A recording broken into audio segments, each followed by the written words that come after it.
Golden State Media Concepts bring you Book Review Podcast, a haven for bookworms of all ages and the widest genres, from mystery to memoirs, romance to comedy, fantasy to sci-fi. If you love to read, this is the podcast for you. It's the Golden State Media Concepts Book Review Podcast.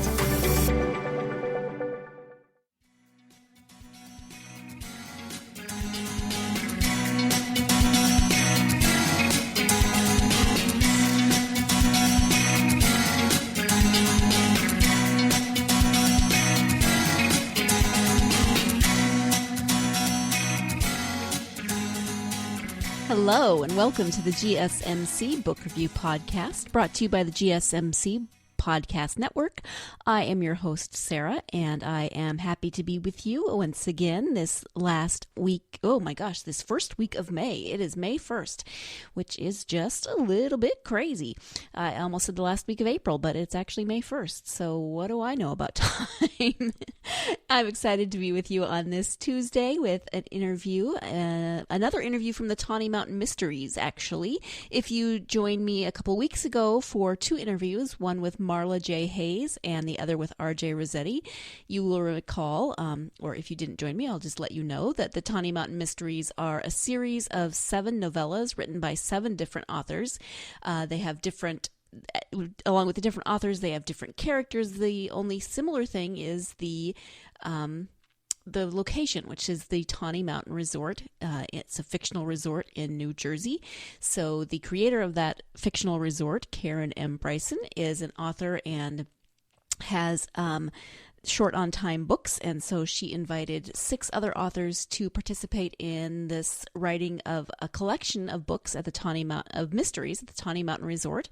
So I spoke with Marla and Randy, R.J. Rossetti, a couple weeks ago, and now today I am speaking with author Laurie Fagen about her contribution to the Tawnee Mountain Mysteries, but also, unlike Marla and RJ, who created characters who they're now writing series about, the characters appeared in the Tawnee Mountain Mysteries. Laurie actually had an existing character and an existing mystery series, the Behind the Mic series.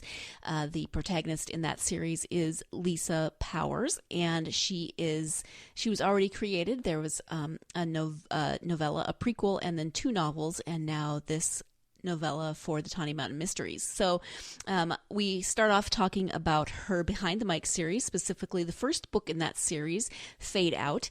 And let me give you the description of Fade Out.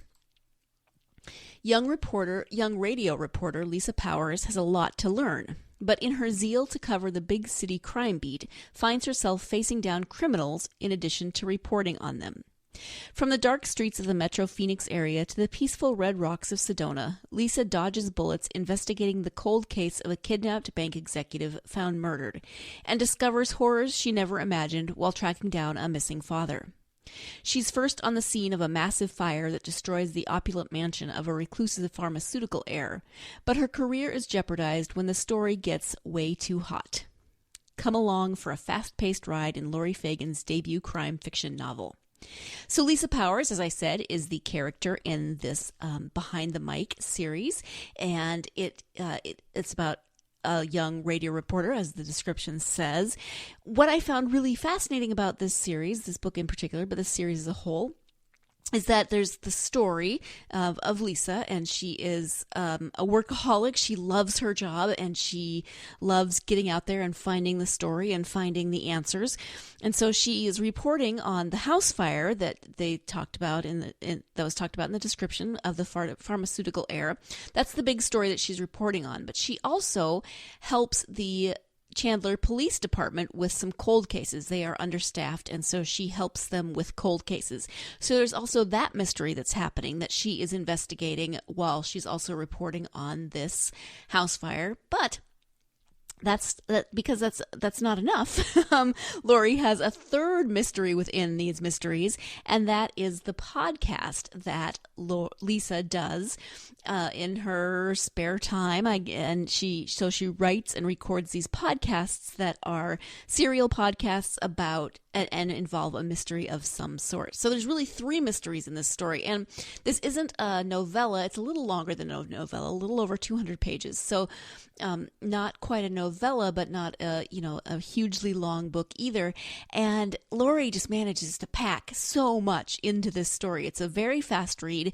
It's a lot of fun, and it flies because you really are reading 3 different mysteries that kind of intertwine and work around and together, and Lisa gets herself into all kinds of interesting situations within this story. So it's a lot of fun, and Lisa is an interesting character to get to know. It'll be interesting to see where she goes throughout the series, and if she branches out and finds some hobbies that don't necessarily involve crime. So that is my brief description of the Behind the Mic series and Fade Out in particular. I will give you a description of the Tawnee Mountain Mysteries a little later in the podcast. Before we get to that interview, though, I do want to remind you that this is another giveaway opportunity. I will have instructions for how to enter the giveaway at the end of the podcast, so make sure you stay tuned and listen to those. An exciting opportunity for the giveaway this week is that Laurie has graciously offered not only a print copy to win, but also one of her audiobooks is a possibility to win, and she'll talk more about the audiobooks in the interview, and it sounds like they sound like a lot of fun, as well as an e-copy of one of her books. So you've got the chance to win, but the chance to win a couple of different options. So again, stay tuned at the end of this interview, and I'll let you know how you can go about entering into those giveaway contests. Let's go ahead and turn to my interview with author Laurie Fagen about her Behind the Mic series. Hi, Laurie. Welcome to the podcast. Thank you so much for having me. I appreciate it. It's wonderful to have you here, and we are here to talk about some of your novels, some of your mysteries. But before we do that, I would love for my listeners to get to know you a little bit. So if you could just share a little bit about yourself, that would be great. Sure. I am a longtime journalist. That was mostly my career. I started off in radio, went to commercial television, worked in cable television, worked in video production, then started my own business as a full-time writer doing everything anybody would pay me to write, magazine articles, newspaper articles. I wrote a Fiesta Bowl parade script once, wow. Just a wide variety of things as a freelancer. And so I did that for a number of years and enjoyed it a lot. And then my late husband and I had the opportunity to purchase a community newspaper. So I went full circle. It came to print as owning and publishing this newspaper, which we did for about 13 years. And then I was kind of semi-retired, I guess, after that, although I still do art and I'm a singer and doing my crime fiction writing now and also doing some film shorts this year just because I wanted to do that. So I'm just living a great life and having a wonderful time. And the writing has really been something that has been so much fun for me, which I wasn't sure that would be the case, but it really is truly fun to do the crime fiction writing. So that's been kind of a nice surprise. Yeah, great. So what you're saying is that you're really kind of bad at retirement.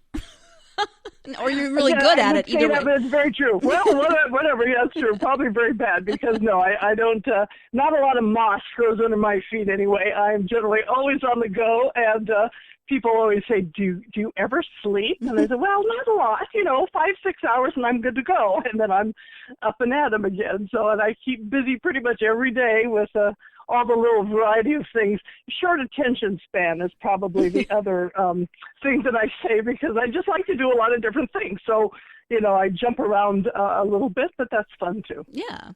So tell us a bit about the first book in your series. It's called Fade Out. Correct.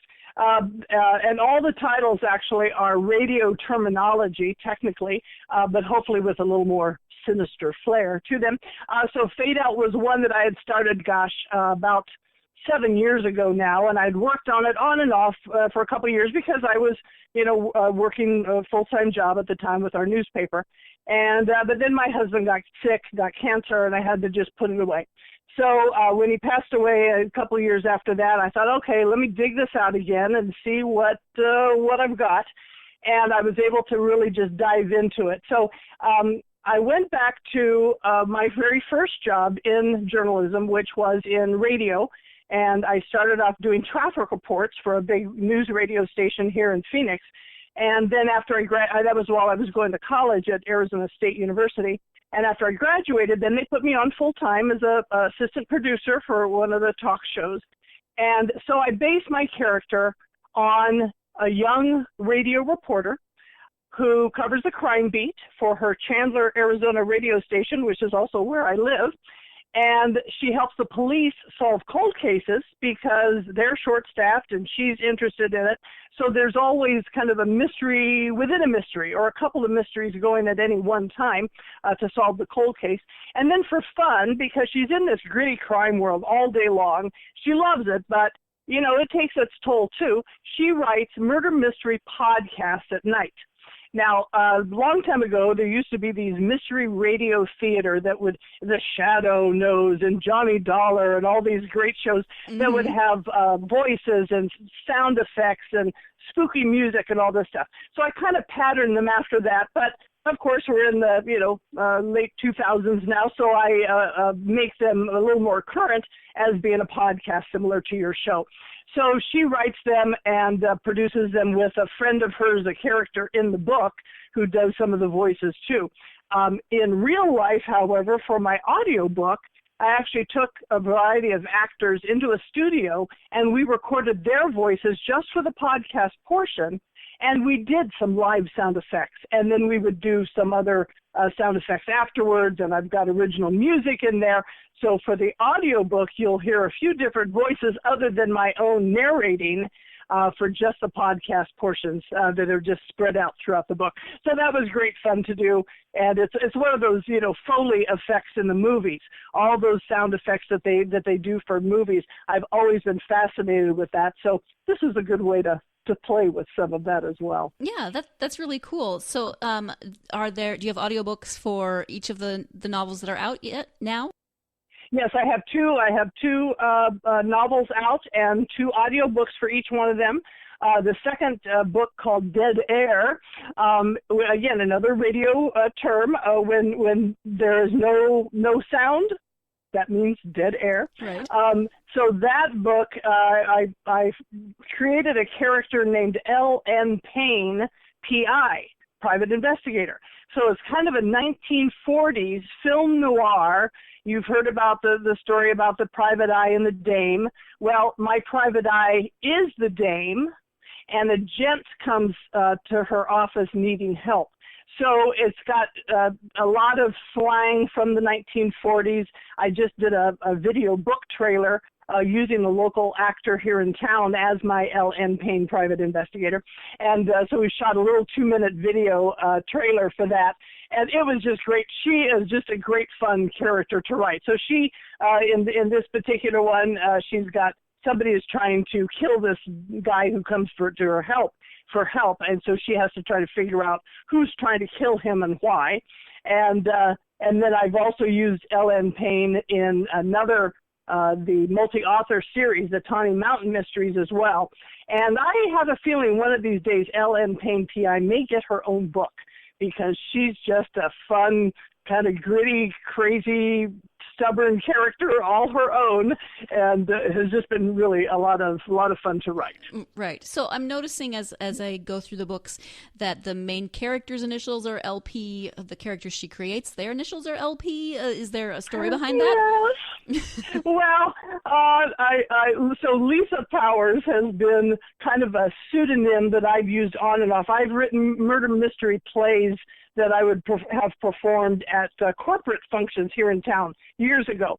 And so Lisa Powers was just always a character name that I used. So I thought, okay, I'll use her in this as well.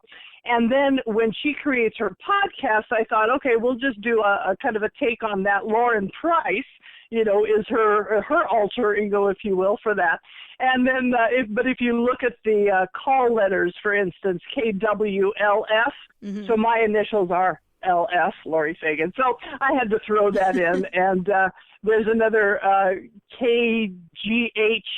Well, I can't remember the call number. There's another radio station referred to that's for Jeff Hancock, who was my late husband. So there's a lot of little things in there that my friends pick up on.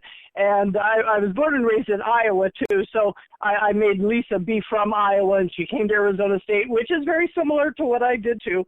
And so I have a lot of Iowa references in there as well. So my Iowa friends get a kick out of that also. Right.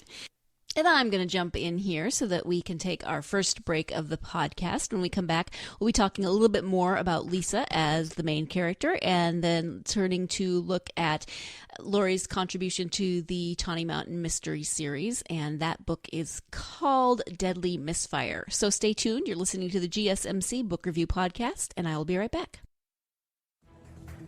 Want to find out what movies to go see? Then check out the GSMC Movie Podcast. It's your ticket to the latest movies, whether it's a new blockbuster event, romantic, comedy, or action flick. This show has got it all covered. They talk some what to go see now. Don't bother. What's hot on Netflix and everything in between. That's gsmcpodcast.com/movie-podcast. When it's all about the movies, it has to be this new show. Don't forget to like them on Facebook and follow them on Twitter. Visit gsmcpodcast.com for more info.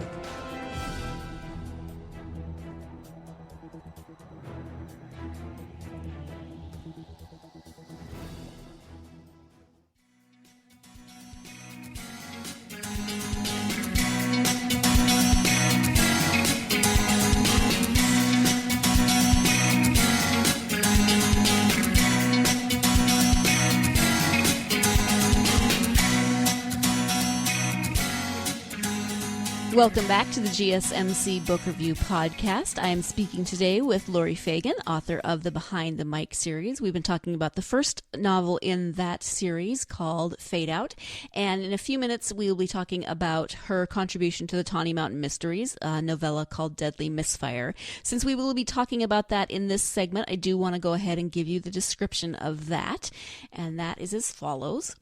KWLF-FM crime reporter Lisa Powers' boss sends her to a radio news conference in New Jersey, in the dead of winter, and far away from her beloved crime beat in Arizona. She goes to the Tawnee Mountain Resort begrudgingly, afraid she's going to miss a big story. But at the convention, where she is up for an Excellence in Reporting award, an unknown stalker torments her for several days.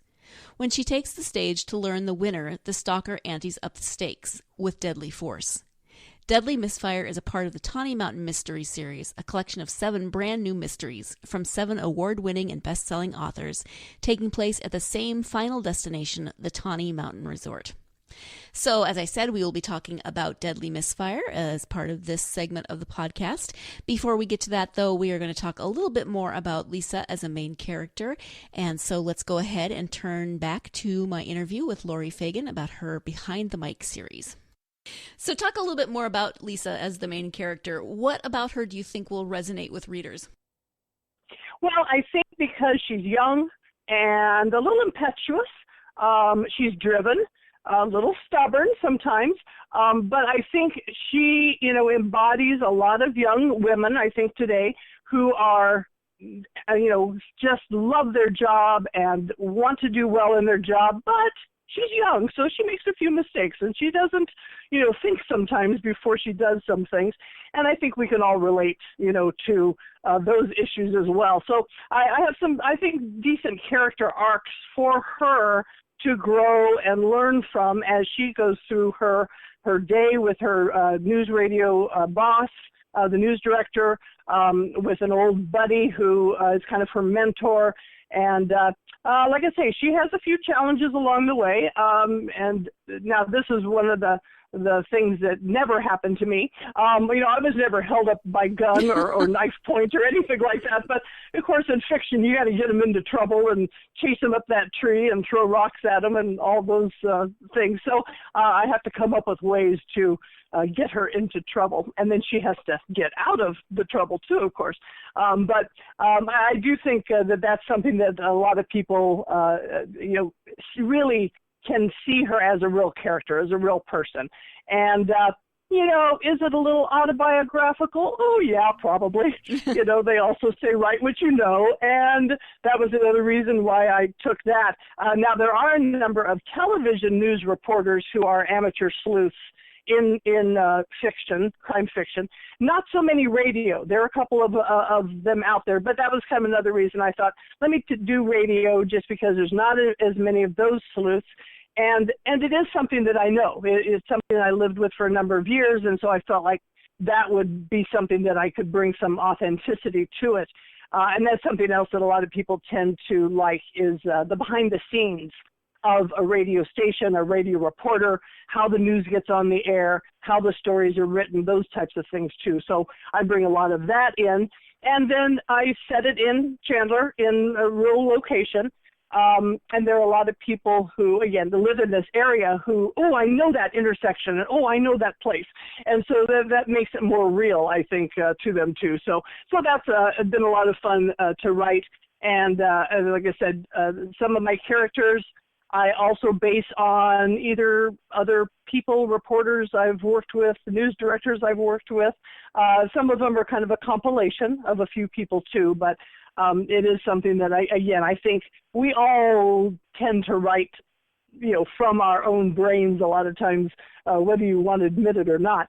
But that again is what makes the fiction seem more real. If you're just creating something out of the blue, you got to work pretty hard to make sure that is an actual feels like a real character and not just somebody, made up like that. Mm-hmm. So I think Lisa is somebody who a lot of people can relate to, certainly young or old. And I've actually had a lot of people say that their high school children have read the books and enjoyed them. It's not terribly graphic. There's not a lot of blood. There's not a lot of cuss words, any of that either.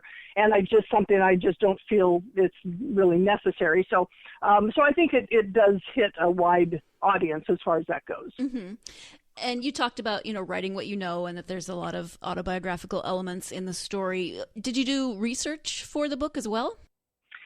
Oh, yeah, there's quite a lot of research. For instance, in the first book, in Fade Out, one of the main crime stories is a big McMansion, if you will, house of a socialite that blows up and is burning. Mm-hmm. And it turns out that the socialite woman who owns the house was inside and she dies in the fire. So I had to do a lot of research on what happens to a body after a fire. And a lot of it is internet research. And then, I also have a couple of police officer buddies of mine here in town who I can ask for police procedural kind of information. I have also been to a couple of writers' police academies that are great fun because we take over an actual police academy, only it's writers instead of police recruits. And the instructors talk to writers, and we ask very different questions than mostly the police recruits. But everything from forensics to ballistics to drug identification to the shoot, don't shoot scenarios, just all kinds of great information that we can then use in our books, because then we've got firsthand information on what a Glock feels like in your hand. What does it feel like to shoot an AR-15 assault rifle? Because we have actually been able to do that. I'm currently taking a class with our city of Chandler, and most cities have these classes called a Citizen Police Academy. Mm-hmm. And it's a 13-week program, one night every week, 6 to 9 p.m. every Wednesday. And different departments from the police department come talk to us. We've had the K-9 group come in. We talked about sex crimes. We've talked about homicides, about drug deals and drug crimes. We just toured the SWAT facility the other day. So just a lot of great information. And most of these people are just citizens. They're just interested to know how the police department works. I, on the other hand, am using it for other methods because it's just great fodder for getting some really inside scoop and the language they use and that type of thing for my fiction. So that's been amazing hands-on research, if you will. Right. Now, in the book, in Fade Out, there seems to be references to something that happened to Lisa before a case that she helped, a cold case that she helped to solve. Is that what the prequel is about, or is the prequel a different story? Yes. No, the prequel is, basically, I wanted to see, number one, if these three elements would fit together in a story. The crime case, a cold case, and the podcast. Mm-hmm. So I wanted to see how that would actually work together. So I wrote this little novella named, called Equalizer. But it's only I think it's 18,000 words. So it's really a short story, to be honest. But it was one that I felt, okay, I think these three stories will hold together. I can make them flow from one to the next. And so I just kind of put that aside, and then I wrote Fade Out. Well, then when my publisher found out that I had this little novella, she says, well, we'll call it a prequel novella. So we put it on the internet, and it's only in ebook format. It's not in print, but it is available in ebook. So that really is book one, if you will. That's the very first story. And then Fade Out is a full length, and Dead Air is a full length. And then I'm, just continuing from there. But it was just, like I say, it was frankly just kind of a test to see if I could make it flow properly and would it make sense to go from this to this to this. And, I had enough people read it to say, it makes it very interesting. So it also becomes kind of a mystery within a mystery within a mystery. So there's all kinds of things going on at any one time. Right. Do you have an idea for how many books that you would like in this series, or are you just going to write as long as it feels right? Well, and that's a good question. When you posed that, it got me thinking. I had always thought, maybe 3 to 4. And so I'm working on book 3 at the moment, but now I can already see that there's got to be at least a number 4, and then possibly 5 then. But most likely, at the moment anyway, probably at least 4. And I think I may have Lisa move from radio to television. Oh. And so if she does that, then that could kind of be probably still a continuation of the same series, essentially.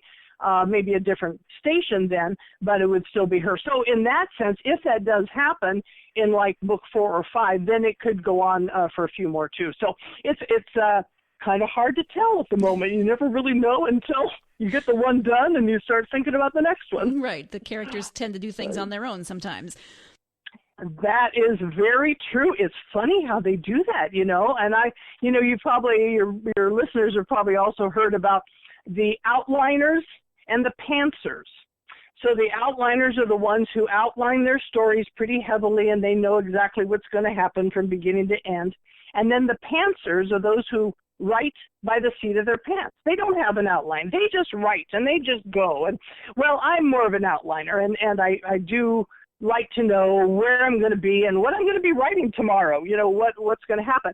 But with enough flexibility, because just what you said, my characters will sometimes say, oh, no, we want to go off here and do this. And I'm like, whoa, hold on. That's not in the outline. And they say, we don't care. We want to do it this way. And so I'm like, okay, let's see where this goes. And sure enough, half the time, they have some really good ideas. So I like to have that flexibility to be able to go with that when it happens. And that is also part of the fun of writing. If you're too strict and too staid, then it becomes more of a formula, and you're not just having the fun. But yeah, so that is something that it is interesting how those characters do have a good mind of their own half the time. Right. Yeah. So you've got the prequel and then 2 novels and then the novella for the Tawnee Mountain Mysteries. So in that, Lisa goes to the Tawnee Mountain Resort, which is in New Jersey. Can you talk a little bit about that story? That was very interesting to do, too. So obviously my books have all been set right here in Chandler. So I had to figure out a way how to get Lisa from Chandler to New Jersey, of all things. And then I placed it in January. So again, she moved from Iowa to Arizona mostly because it was just too darn cold in Iowa. Right. She's very annoyed having to go back to winter. Exactly. One of the opening lines is New Jersey in January. Yeah. And she's like, oh, you're kidding me, So and I've got it snowy and cold and wind whipping around and all that stuff there. So also because she is such a workaholic, she does not want to ever take vacation time because she's afraid she's going to miss the big story. So her boss basically forces her to go to a news radio convention. So it's a conference in New Jersey. He and his secretary have made all the arrangements. They're going to get her out, make her take some vacation time as well as they're sending her. They've put her some of her writing in the awards competition.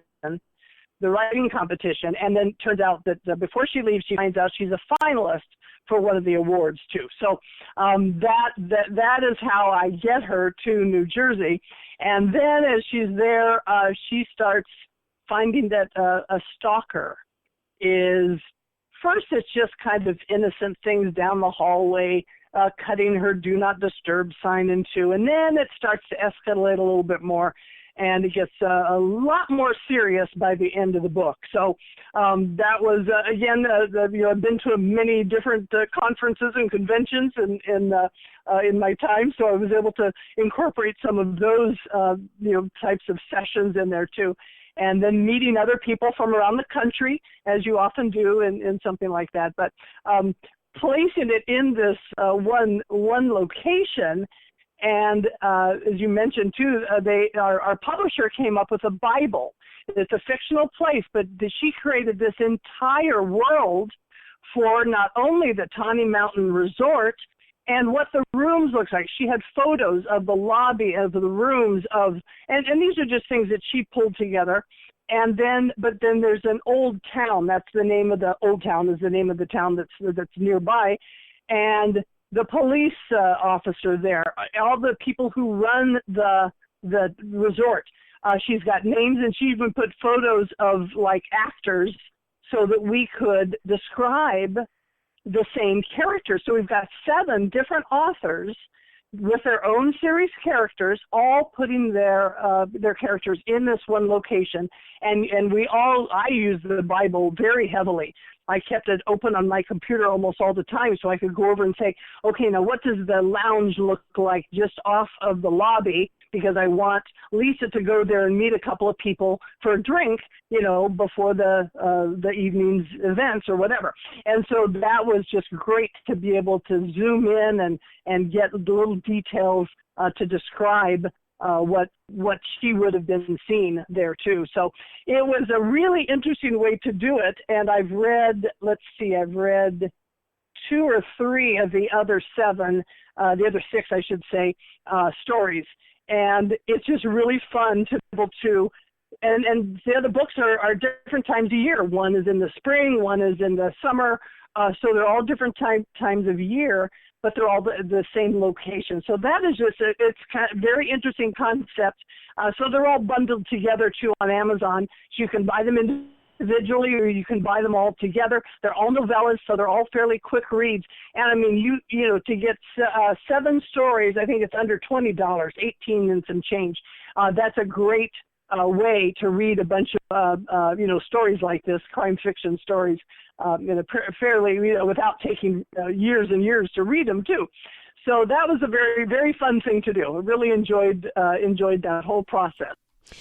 So I'm going to jump in here again so we can take our second break of the podcast. When we come back, we'll be talking more about what it is like to write in this collaborative way, how the authors got their information, how they knew what the resort looked like, what some of the common characters looked like, etc. So stay tuned. You're listening to the GSMC Book Review Podcast, and I will be right back. Tired of searching the vast jungle of podcasts? Now listen close and hear this out. There's a podcast network that covers just about everything that you've been searching. Hey! The Golden State Media Concepts Podcast Network is here. Nothing less than a podcast bliss with endless hours of podcast coverage. From news, sports, music, fashion, cooking, entertainment, fantasy, football, and so much more. So stop lurking around and go straight out to the Golden State Media Concepts Podcast Network. Guaranteed to fill that podcast itch. Whatever it may be. Visit us at www.gsmcpodcast.com. Follow us on Facebook and Twitter, and download us on iTunes, SoundCloud, and Google Play.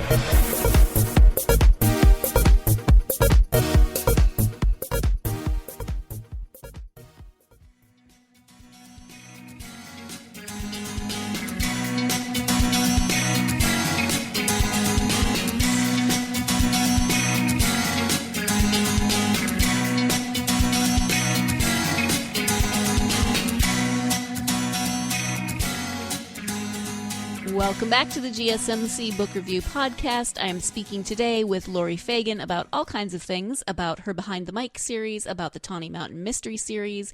We're going to talk a little bit more about that now, and then we'll talk some more about writing in general and where you can find her on the internet, etc.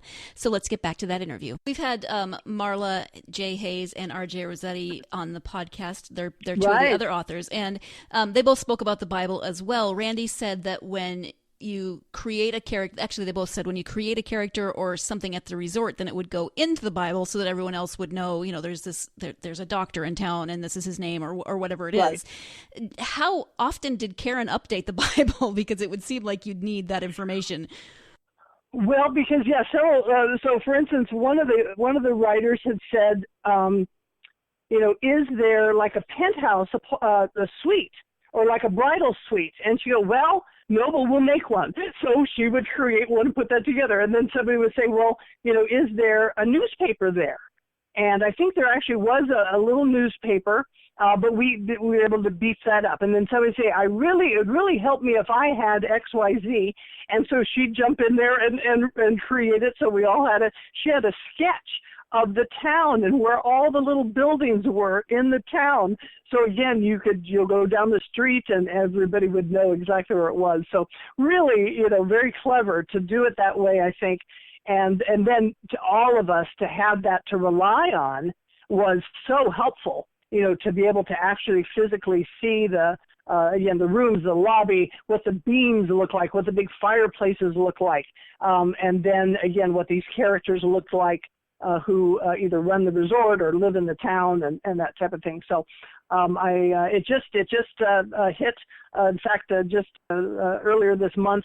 And so it's hope it's going to go well. And apparently these multi-author series is kind of a new thing that a lot of people enjoy.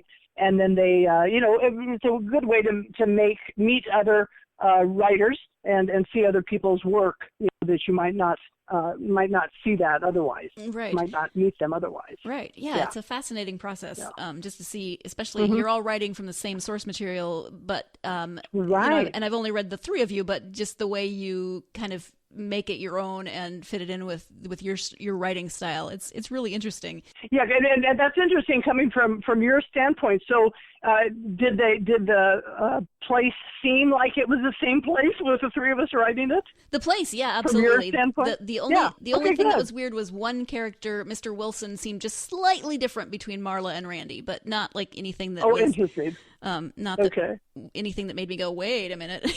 Right. Right.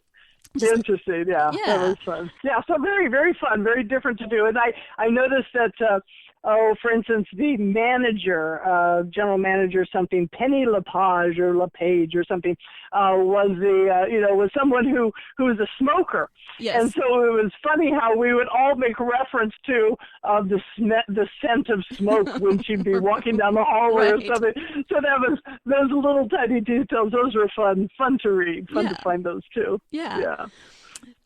So cool. It sounds like you've written your entire career. So is that something that you grew up wanting to do, or? I did spend a lot of time. I had a great 8th grade English teacher.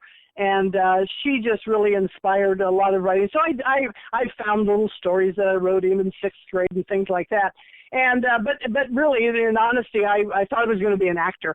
So I went to in the theater for a couple of years. Realized I didn't want to starve for that long. So dropped out of college for a couple of years. Traveled, went to Los Angeles, lived there for a couple of years, and just talked to friends and looked around and just saw what else was out there. And kind of thought, well, this radio television thing might be something I think I'd be interested in doing. So that's when I came back to here to Arizona State University, finished up my degree here in mass communications, radio and television, and then really realized that how much I do enjoy writing. Now, writing for radio is only writing for the ear, and that's very different than writing for print or writing for video. And so that was a great training for me in writing for sure. And then I moved into television, and then, like I said, some different areas. And I just discovered that I really do enjoy, writing of almost any kind. And like I said, I've done a lot. I've written screenplays and just all different types of things that it's just one of those things that I guess it's a storytelling. And I've had a lot of people say that I'm a good storyteller. And that's certainly part of it. The little film shorts I'm doing, they're only 2 to 3 minute long pieces. And people say, well, how can you get a whole story into that? And I said, well, it still has a beginning, middle, and an end, and you have to tell the whole story. You just don't have as much time. So I do enjoy, doing that. When I worked for television news, our reporter packages were about 1.5 to 2 minutes long. So you had to tell everything in a pretty succinct amount of time. That was one of my challenges early on with Fade Out, is that I was barely coming up to 50,000 words for this book. Mm-hmm. And I thought, oh my gosh, that's too short. Most traditional publishers want 65,000, 75,000 plus. Well, my publisher, Short on Time Books, as the name says, she says, a lot of people don't want to spend so much time reading these long books. They want to get in, read a story, and move on to the next one. So she says 50,000 words is fine. So that's where, and because I have tended to always write pretty tight as a reporter, you have to get all the extraneous stuff in, write tight, get the story told in a short amount of time. And so that's where my books are not real flowery. They don't go on and on with a lot of descriptions about things.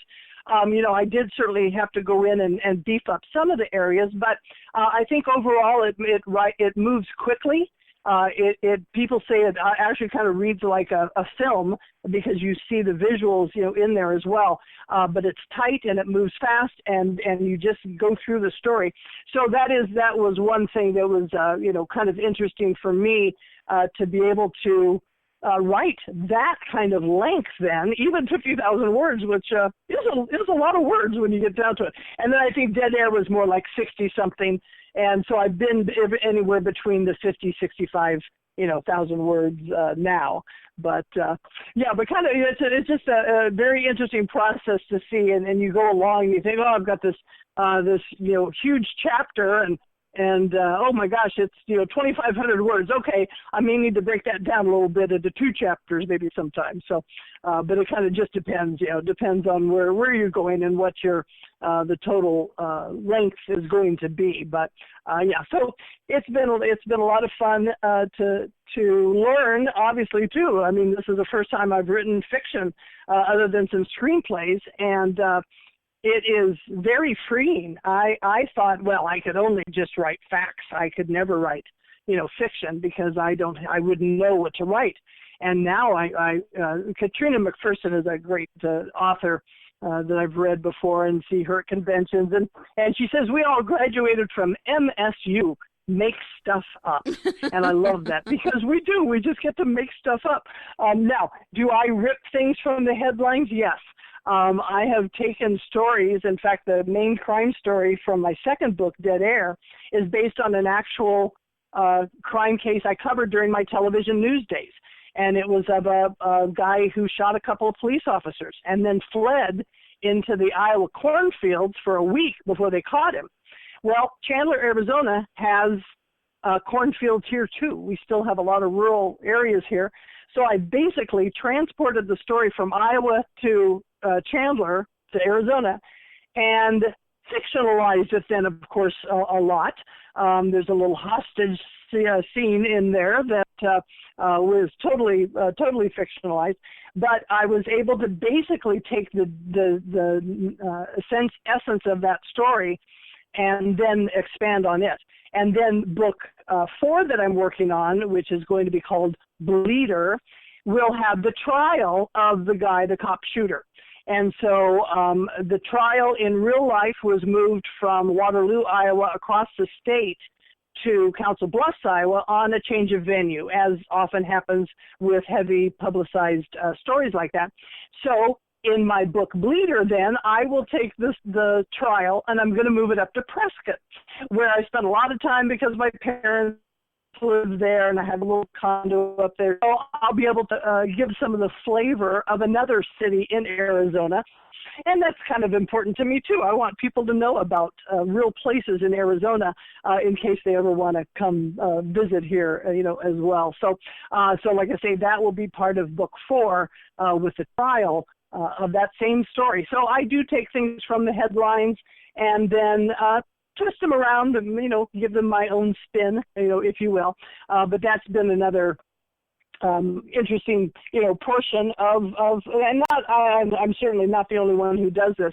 I was just at Left Coast Crime, which is a great conference that happens every year somewhere on the left coast or west coast of the United States. Mm-hmm. And we were just in Reno, and I was actually on a panel that was called Ripping from the Headlines, ripping plot lines from the headlines, I believe is what it was called. So there were 3 other journalists and myself talking about, how we come up with our stories, how we take an actual story, twist it around.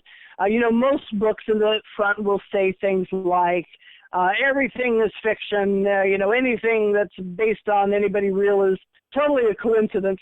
Well, in the front of my books, I say things like, some stories based on real events, because they are, and I'm going to, be upfront about that.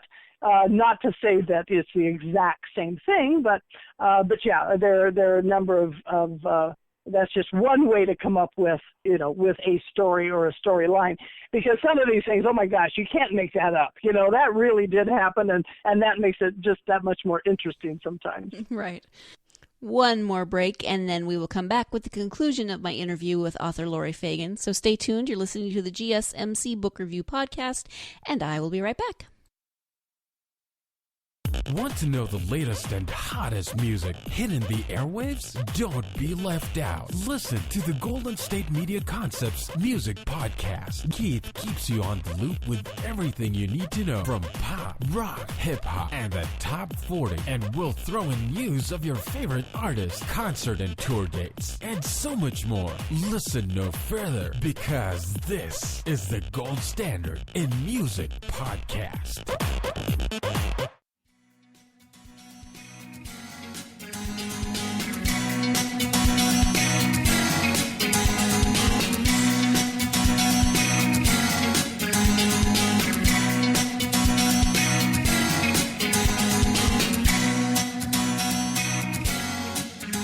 Welcome back to the GSMC Book Review Podcast and the conclusion to my interview with author Laurie Fagen.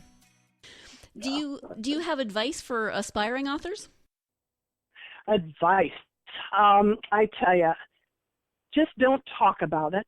Just do it. We talk about getting our butts in the chairs. And sometimes that's tough. You have to be disciplined.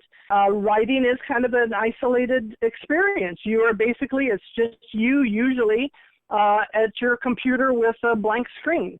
But again, a lot of people talk about wanting to do it, and they just never either carve out the time, or they don't have the confidence, or whatever it is. And to me, scheduling is a big thing. I do a lot of different things, and I have to, if it's in my calendar, there's a pretty good chance it's going to get done. If it's not on my calendar, it probably won't ever happen. So if I can carve out a time for it in my phone calendar, my computer calendar, my iPad calendar, and they all talk together, so they're always updated. if it gets on there, then I literally, since I've been doing the fiction writing now with the novels, I used to write like a couple of days a week, and now I'm doing Monday through Friday, pretty much 9 to 1, something like that. And I get up, I might have a cup of coffee and read the paper first, my digital paper, and then I go to work and I write. Because, and I try to really protect that time like I would a doctor's appointment. If somebody says, oh, you want to go have coffee? No. Can we do lunch at 1? Or, gee, can you do an appointment at 10 o'clock? No, you got anything in the afternoon? So I really try to protect those times, and you have to do that. If you want to be consistent, if you want to, be able to have the time to get in there, and novel writing is takes a while. I'm trying to do a book a year. And that's still fairly ambitious to most people, who sometimes takes 3 to 4 to 5 years to get a book done. And so it does take time, it takes thought, it takes research, it takes, all of that together. So, and a lot of people just say, oh yeah, I'd like to do that. Oh, I have this story idea. Well, make a short story out of it then. Try it. Just get something down. Just try, and you never know. Maybe that's all it's going to be is a short story, and that's fine. There's a lot of short story avenues for some for pay, some for exposure, to get your name out there, to get just the practice of writing. And it is something that you have to practice on. You have to do it over and over and over again. And the more you do, like anything, the better you get. And so I really do encourage people, and I've talked to a lot of people who, have the story idea, they want to be a writer, but they just never seem to follow through with it. And you do have to just say, okay, this is the time, this is the day, I'm going to do it, and then make it happen. You have to make it happen. And if you don't, then find something else to do and quit talking about it, because it probably, won't happen, I guess, at that point. But it is something that I think is it's doable for a lot of people. And there's a lot of conferences and workshops and online information. And, oh, my gosh, the information that's out there to teach people how to write and how to be a good writer, and some of those things, they're at your fingertips. And they're pretty inexpensive, a lot of free stuff on the internet. So there's really not a lot of excuses anymore, I have to say. Mm-hmm. So just do it, like Nike, just do it. Right. Right. So you write crime fiction, obviously. When you read, is that the genre that you like, or do you have other genres that you prefer? Or read also? I do tend to read a lot of crime fiction as well. I've always loved Sue Grafton's writing. Craig Johnson is another great writer. Lee Childs, the Jack Reacher series. Now they're, pretty intense too, but I enjoy those as well.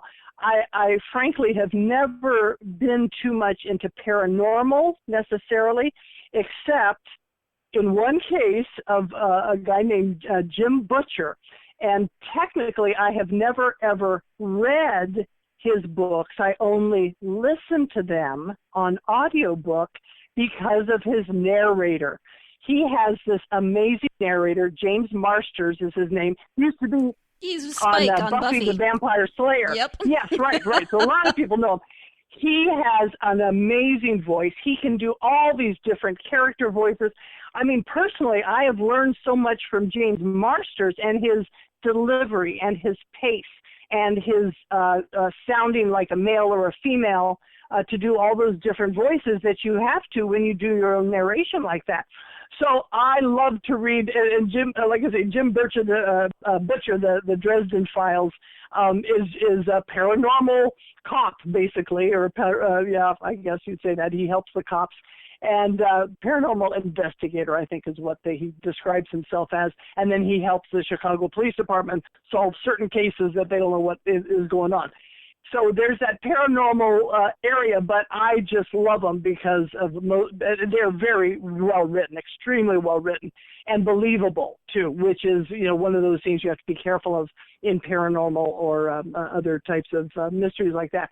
But like I say, James Marsters just makes those books come alive. So I really do like those as well. And then we have a local author here, Betty Webb, who has had a whole series on a female private investigator, lives in Scottsdale, Arizona. and I have just loved all of her books as well. I read Agatha Christie, as I was a teenager, so I kind of read the wide gamut, but I do tend to kind of go after the crime or police procedural types of books myself. Mm-hmm. Okay, thank you for that. Yeah. Where can people find you on the internet? Do you have a website? Do you have social media? Yes, of course. So my website is Read Laurie Fagen, and it's Fagen, so readlauriefagen.com. And on there I have everything from some excerpts of coming books to some videos that I've done on there. I actually did a video from one of my actors in the studio scenes, so you'll see a piece of that on my website when we were actually recording the podcast portion. And then there's all the information about my books there. On Facebook, I have a Facebook page called Read Laurie Fagen as well, and then I have a personal page too, Laurie Fagen. But so that's out there, and I'm on Twitter at Laurie Fagen, and on Instagram at Fagen Designs. Actually, that one is. I make some. I work in polymer clay and metal clay as well, and making jewelry and fun things like that. And because my series is called Behind the Mic Mysteries, I created a little microphone out of polymer clay, pendant, and earrings that I wear to my book signing. So it has just a little tiny, about a 1.5-inch microphone with a couple of red blood drops in polymer clay dripping off of the microphone. Oh, too. wow. So just can't be fun little things like that. Yeah. So I do have an e-letter as well that I send out periodically. It was supposed to be monthly, and it usually is more like quarterly, but I need to kind of beef that up a little bit more. But in there, I will usually have contests about getting your name in my next novel, as well as upcoming events, an excerpt also from current writing. And I'll even, for instance, right now in Arizona, everything is blooming here, like it is in a lot of places for spring. And so my yard is just filled with beautiful flowers. So I even threw in some flowering bushes and plants that I have in my current e-letter. So if you go to readlauriefagen.com, you can sign up for the e-letter there as well. Okay, thank you for that. Yeah. Is there anything that we haven't talked about that you would like to say about your writing or your books, or really anything that we haven't covered? Well, we have covered a lot. Thank you very much. I think one thing I do hear from a lot of people that it is a pretty fast read. So it's something that you can get in and out of even in a couple of days. So you're not slogging, through it either. And I have had a lot of people say that it's a page turner. So they can't put it down, kind of thing. We've talked about it before. The behind the scenes thing is something that a lot of people also respond to. They never knew that much about radio and how the inner workings of it happen and how a story actually gets on the air and that type of thing. So that tends to be something that people seem to enjoy, I guess. And then, like I say, in the next book, all the books, and I'm not really so much of a social writer, like taking a social theme necessarily. However, I have noticed that does tend to come out. I mean, in book 2, I had a sexual assault of a young girl, and that's kind of hard to write about and hard to read about for some people. But then how it affected this woman 15 years later as a young woman when this happened to her as young. And so I wanted to delve into her mind and what was she thinking. She was always looking over her shoulder. She left all the lights on in her place because they didn't catch the guy. See, they didn't catch the rapist. So she mostly stayed home. All the lights were on her. So she just had a lot of issues. When my character then was involved in a hostage situation, she developed some PTSD, post-traumatic stress disorder. And so I did a lot of research on that and talked to some psychologists about how that affects somebody and how you can get out of it and how some people don't come out of it. And so that was just kind of one of those other themes that I took to just investigate a little bit more and to let people know that, yeah, you're not the only one who might have gone through something like this and had some PTSD, and here's how she dealt with it. In the book I'm currently writing, I'm talking about domestic violence, and that's a huge issue in Arizona, but around the country too. It's a huge thing for police. It's one of the toughest calls for police officers to have to go out on, especially when it does involve children as well as perhaps adults who are feuding. And so I've got a couple different, domestic violence cases that I'm going to be looking at.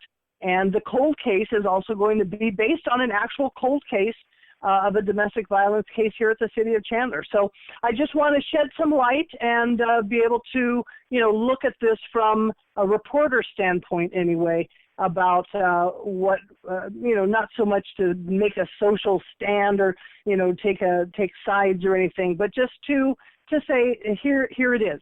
It's out here. Here's what you can do about it. Here's some assistance that is here as well.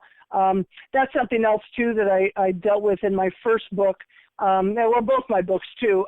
For instance, in one of them, I talk about a local nonprofit group called the 100 Club. And the 100 Club is typically all around the country, and it is for fallen public safety officers, police, fire, DPS, anyone who has been killed in the line of duty. The 100 Club typically helps the families with money for college education, whatever their needs are. So, yes, could I have just made up the name of a company or a nonprofit to talk about because I was doing a story on a dead police officer? Sure, I could have just made that up, but why? When I can actually maybe give a little shout out and help promote an actual organization that does some wonderful work. So the 100club.org was one, and I put it in my front matter of the book to say it was used with permission, and I did talk to them about, may I use your name? And they were thrilled with it because it just helps them a little bit too. So, there are some of those things that, if you want to keep it totally fiction, I could have just made it up, but there are some things that I just felt it was important enough and they're a good enough cause that I want other people to know and maybe to go and help them as well to raise some money or something. So, like I say, the social issues is not something I ever thought I would really delve into. On the other side, I'm doing a couple of these film shorts this summer, and two of them are based on the Time's Up and the Me Too sexual harassment issues. So they're just a couple of little stories that I'm going to tell with video and enter them into some film competitions. They will also be on my website and my Facebook and a YouTube. I have a YouTube channel as well. And so I'll post those as well once they get completed over the summer. And so I guess I am looking at some social issues too. Who's fooling whom here, maybe I think we all probably, have that in us that we want to say something and whether it's your personal opinion or whatever. So they are also universal issues, obviously. These are things that a lot of people deal with. And so I think it's one of those things that if we can shed a little light on it and let people know that, no, you're not the only one going through this. There are other people. Don't feel so alone. There is a way to get help. If I can help a little bit, that's great. That's great, too. Great. Well, Laurie, I want to say thank you so much for taking the time out of your weekend to talk to me. Your series is the Behind the Mic series, and the first of those is Fade Out. You also are part of the Tawnee Mountain Mysteries with a novella in there. Thank you for your writing, and thank you so much for joining me on the podcast. Thank you so much, Sarah. Sure appreciate all your help and what you do for literature and for books and for this podcast that you do, and look forward to hearing it. I've seen some of the other ones that have been on your website as well. And thank you again for having me today. Thank you so much. You're welcome. Thank you. Once again, I do want to thank my guest, author Laurie Fagen, for taking the time to talk to me about her Behind the Mic mystery series and the Tawnee Mountain Mystery series. It was a lot of fun. She sounds, to me, just from the brief time that I got to talk to her this week, like a really fascinating individual, just someone that I would want to sit down with and find out more about all the things that she's done in her life. She's done a lot, it sounds like. So, maybe not quite as crazy adventurous as her main character, Lisa, but it sounds like she's certainly had her share of interesting careers and just interesting adventures in life. So thank you, Laurie, for taking the time to talk with me. As I mentioned at the beginning of the episode, this is another opportunity for a giveaway. And as I mentioned, you have the choice this week between a hard copy of Fade Out, the first in the Behind the Mic series, or an audiobook, one of the audiobooks that Laurie talked about, or an e-copy of one of those books. So all you have to do to enter into the giveaways is to go to our social media pages, Facebook, Twitter, or Instagram, GSMC Book Review, and comment on the post where I share the link to this episode. So episode 78, interview with Laurie Fagen. Just comment and you'll be entered in to win. Actually, the best thing you could probably do in this case is to comment as to which item you would like to win, or if you are okay with winning any of those three. So it sounds like, I mean, I've read the books and they're great. I haven't listened to the audiobooks yet, but I would like to because they sound like a lot of fun. So just go ahead and comment on what you would like to win. Thank you again to Laurie. Thank you again to you, my listeners. I love chatting well, not with you every week, but you know what I mean. I love putting these podcasts out there for you to enjoy, and also having the opportunity to do the giveaways. It's just a lot of fun. So thank you so much for listening, and I hope you will join me on Thursday. Only one interview this week. So on Thursday, I will be talking about, well, books, because it's a book review podcast, but not an interview. So join me for that. And then next week, we are back to interviews, and I'm excited about that. So as always, thank you for listening. And as always, get out there and get yourself lost in a good book. You've been listening to the Golden State Media Concepts Book Review Podcast, part of the Golden State Media Concepts Podcast Network. You can find this show and others like it at www.gsmcpodcast.com. Download our podcast on iTunes, Stitcher, SoundCloud, and Google Play. Just type in GSMC to find all the shows from the Golden State Media Concepts Podcast Network, from movies to music, from sports to entertainment, and even weird news. You can also follow us on Twitter and on Facebook. Thank you, and we hope you have enjoyed today's program.